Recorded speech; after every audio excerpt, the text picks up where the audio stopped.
and the mysteries painted onto cave walls, the lines of a lean and geometric goddess spinning out the threads of teleology and time, still listening for the distant thunder of horses, horses, horses, horses.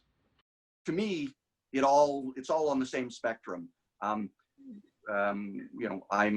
I handset type, I'm actually moving sort of little lead letters around to make words and to make texts, and then I'm stamping them into the paper that I've actually made by hand. So to compose poetry this way, it just it seems very natural to me. I'm taking found words and I'm moving them around until I like the way they sound or they read or I like the sense they make. There's some artists here that are, I think, kind of soulmates of yours, if you want to put it that way, because they work with letters and with words in a very materialistic way. Especially, of course, Christos Pantieros' poem. I don't know if you can see that here. I'm not sure. I mean, I had lots of fun with all of these. I knew from the start that I was going to be doing something concrete, something visual. The story eventually unravels in questions of words, wonder, human frailty, and software apps. Communication as creation and recreation. Who is playing, who is hosting, and who is horny. I was quite happy to move things around and to rearrange things, and and so I did. I'm sure I changed a lot of things. Just I was aiming for sound and rhythm and assonance, and so you have to sort of move things around and you got to change things to make that happen. In many respects, that's what I try to do with words. I'm sort of rearranging them in a way that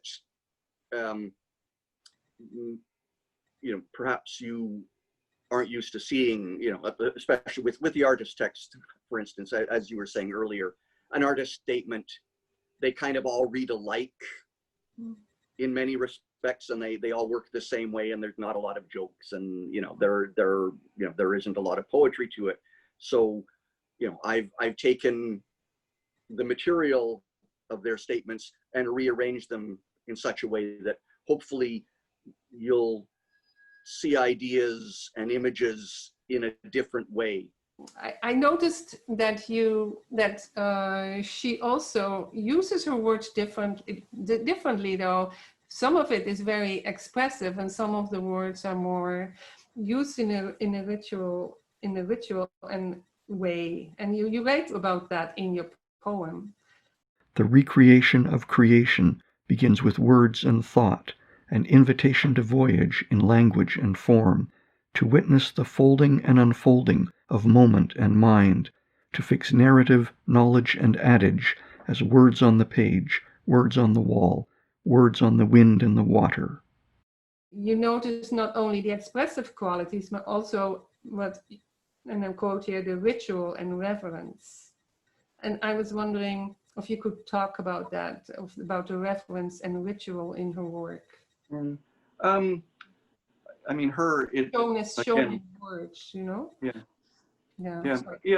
My interpretation of, or the way it looks to me, having seen her work over the years, is that she does use text, but she writes it. It's a very calligraphic, scribal almost approach to words, and I quite like that. And often her work looks like it's, you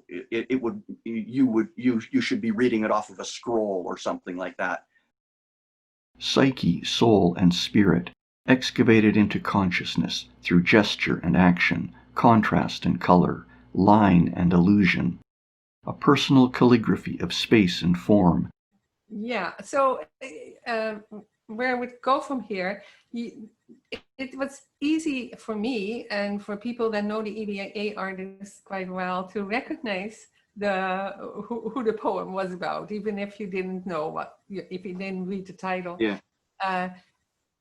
You're making it very easy for some of them where you put the name of the artist as a spine in the middle, like a line in the middle, from the top to the bottom, right through it, and then it messes up all the other lines that go from left to right. So is this something you invented, or No.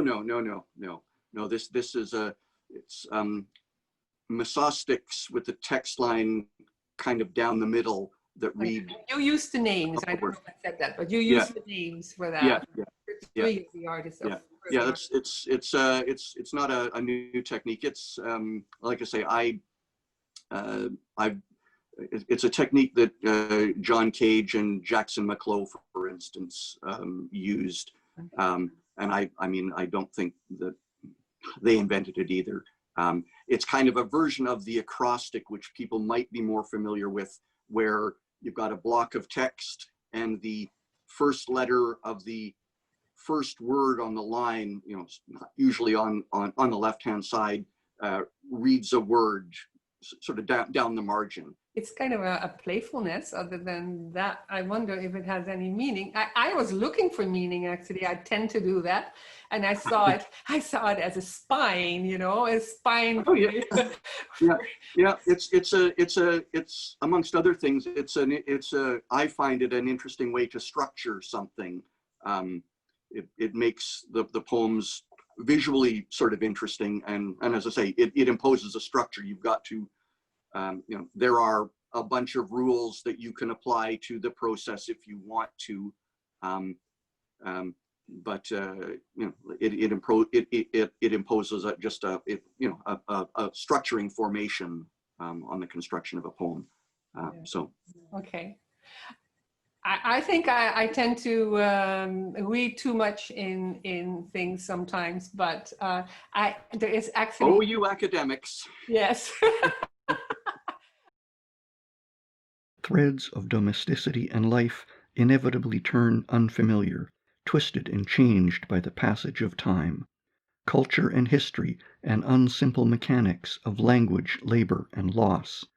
The interesting thing is always, because I get to, I go into a gallery and I see a piece of art and I get to have what I call my conversation with it, where I bring whatever it is I bring to it and it brings whatever it brings to it, to the conversation. And I work out if I like it, I work out what it means to me. And this may have a lot to do or nothing to do with what the artist actually intended. So, as I say, we know a lot of these artists. We don't, I don't know all of them. I know most of them. I know something about what they bring to them, and I've read something about what they bring to their art. But ultimately, in the end, if I'm looking at a piece of art, it's just me, and it's not me and the artist. It's not me and the artist and the artist's background and the artist's education. It's just me and the piece of art, and it's just me having this conversation with the work. And I mean, it works like that way also, with literature as well, with sound poetry, with regular poetry. It's, ultimately it's the thing and the person reading it, listening to it, looking at it, and the interaction that they have right there. Okay. Well, there are 3 more poems to talk about for Taylor Boileau Davidson, whom I have never met, and I've never seen her work, but I saw the images. And Marije Bijl, who I've met only once in real life, but many times online, as she is helping us to get these interviews going. And last but not least, Svetlana Svinemer, who I know very well, and I've followed for years. I have, curated some of her shows here at RIA. Definitely, these 3 people are storytellers, and I wonder what that did to you as with your project. Because does that make it easier for you to write or harder to write? Or because they are, yeah. I don't think so. Like I say, I saw all of the artists as being storytellers in one way or another. Right. You know, and I think most artists are. Sometimes it's more blatant. I ended up having to leave hers to the last because initially I didn't get much in the way of text from her, so I kind of left hers to the end, and it gave me a chance to go back to the 360 tour shots from her studio, and there were two sets of there was a set of female figures and a set of horses, and they're really striking. There's like 30 horses, and I've forgotten how many of the female figures there are, but they were so there that I knew that they had to be at the basis of what I did. And as I said, looking at these images, somewhere along the line, I got the lines from a Patti Smith song, Land, I think is the name of the song. Anyway, the lyrics are, there's just a few lines in the song, and just horses, horses, horses, horses. And it worked so well that I knew that was how I had to end the poem. And so I had to sort of build it back from that.